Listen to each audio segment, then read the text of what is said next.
E aí, pessoal, que curte Amor Funcionando, tudo bem por aí? Muito estudo? Na aula de hoje, nós vamos descrever a musculatura que está relacionada com a mecânica da respiração. Bora lá? Na aula de hoje, nós vamos falar um pouquinho sobre os músculos responsáveis pelo desencadeamento da mecânica respiratória, ou seja, a parte da mecânica da caixa torácica que vai promover o ciclo respiratório, que é dividido em inspiração e expiração. O processo de inspiração ele ocorre quando o ar adentra os pulmões e o processo de expiração ocorre quando o ar sai dos pulmões. Então hoje a gente vai ver quais são os músculos responsáveis por esse mecanismo. A ventilação pulmonar ela depende basicamente da alteração do diâmetro da caixa torácica.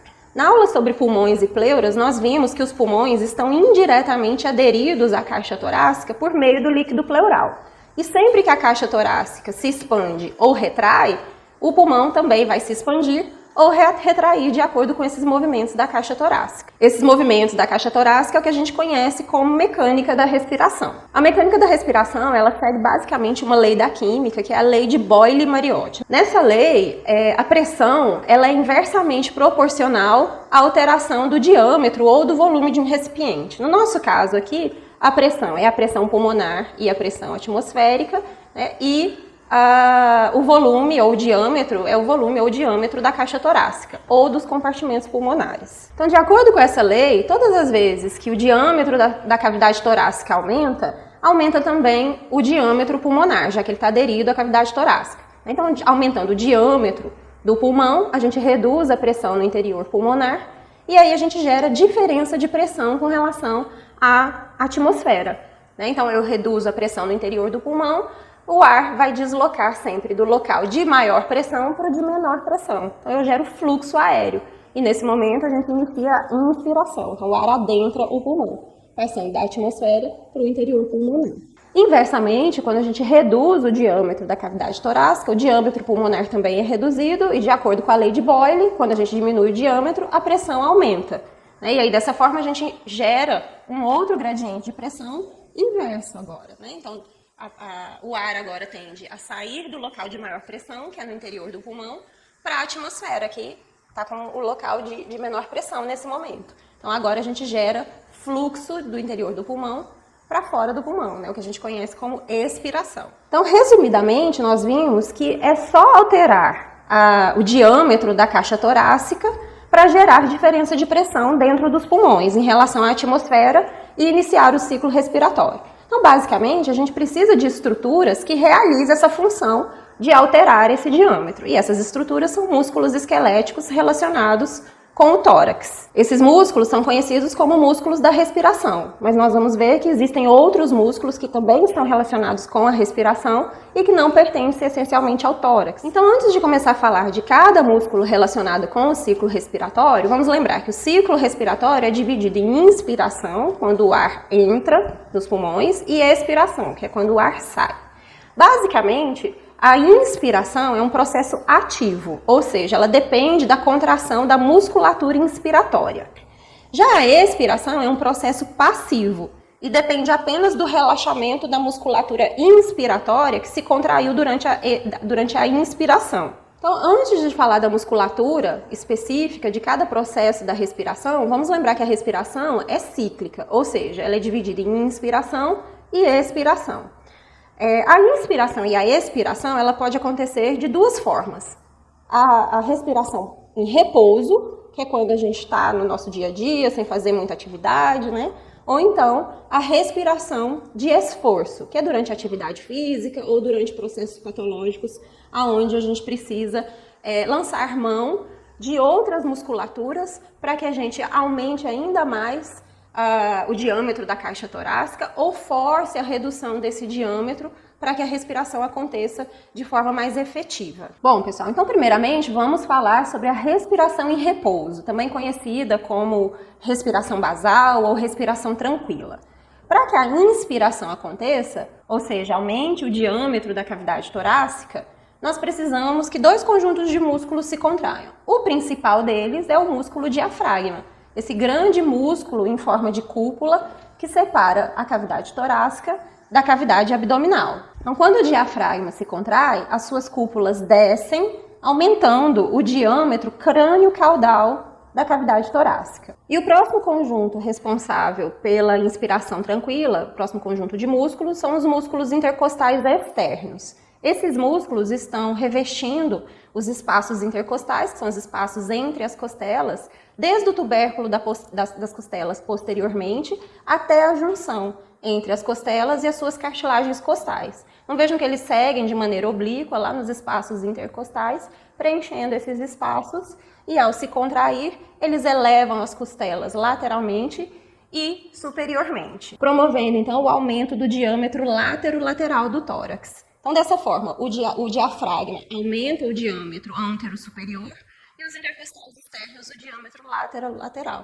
E aí dessa forma, a cavidade torácica aumenta de forma global o seu diâmetro, e aí como os pulmões estão aderidos à cavidade torácica, eles também aumentam o seu diâmetro, diminuindo a pressão no seu interior, fazendo com que o ar entre, promovendo a inspiração em repouso. Uma vez que o tórax aumentou o seu diâmetro e puxou o pulmão juntamente a ele, as fibras elásticas pulmonares também vão se esticar, né, como se fosse um elástico, e vão acumular energia potencial, que é a energia elástica no seu interior. Então, dessa forma, quando os músculos da inspiração relaxam, a caixa torácica volta ao seu diâmetro de repouso e os pulmões, por meio da retração elástica, também vão voltar para o seu tamanho de repouso. Isso aumenta a pressão no seu interior, promovendo então a expiração. Ao contrário da inspiração, que depende da contração da musculatura inspiratória, a expiração depende apenas da retração elástica pulmonar e do relaxamento da musculatura inspiratória. Então, ela é um processo passivo, enquanto que a inspiração é um processo ativo. Então, terminada a respiração em repouso, vamos passar à respiração forçada. Na respiração forçada, nós precisamos aumentar ainda mais o diâmetro torácico. Então, ele passa a ser um processo dependente de outros músculos, além do diafragma e dos intercostais externos, ok? E também, durante a expiração forçada, a gente não vai ter mais um processo passivo. A gente vai precisar da contração de músculos acessórios que ajudem ou que forcem a redução do diâmetro torácico para promover a expiração forçada. Esses processos, eles acontecem comumente, né, em processos fisiológicos, como, por exemplo, o exercício físico, né, que a gente precisa aumentar a nossa capacidade pulmonar para levar mais oxigênio para os músculos que estão em atividade. Mas podem acontecer também durante processos patológicos, onde os indivíduos estão desenvolvendo uma insuficiência respiratória e precisam realizar um trabalho adicional da musculatura respiratória para poder respirar com maior eficiência. Então, quais são os músculos acessórios da respiração? Vamos começar com a inspiração forçada. Então, na inspiração, nós precisamos aumentar o diâmetro torácico, e agora os músculos que vão auxiliar realizando esse aumento adicional são músculos que estão associados também aos ossos que formam a caixa torácica. Então, por exemplo, o mais externo de todos aqui na região anterior do tórax é o músculo peitoral maior. Vejam que ele se insere na clavícula, no externo e nas costelas. E ao se contrair, ele vai elevar as costelas, aumentando o diâmetro anterior do tórax.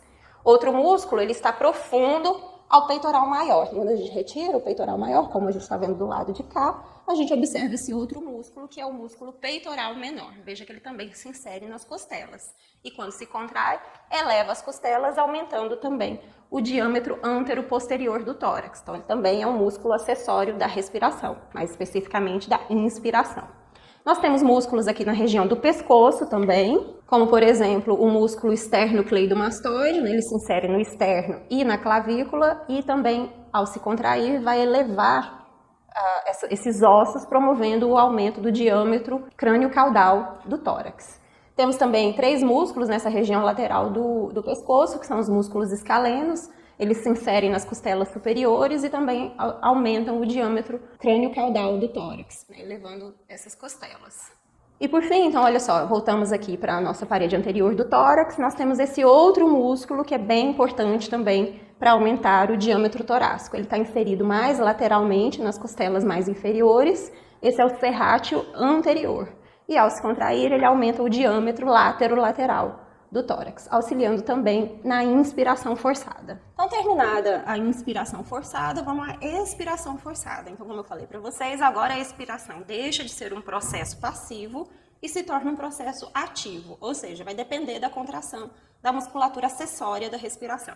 Então, quais são esses músculos? Então, vejam só, eu estou aqui de novo com a parede anterior do tórax, vou virar, estamos numa vista posterior dessa parede. E aqui, voltando para os espaços intercostais, nós temos um outro grupo de músculos, que são os músculos intercostais internos, e eles são responsáveis por auxiliar na expiração forçada.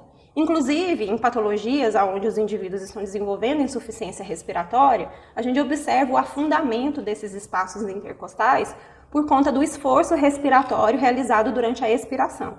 Isso se deve à contração dos músculos intercostais internos, né, que não deveriam estar se contraindo durante a expiração.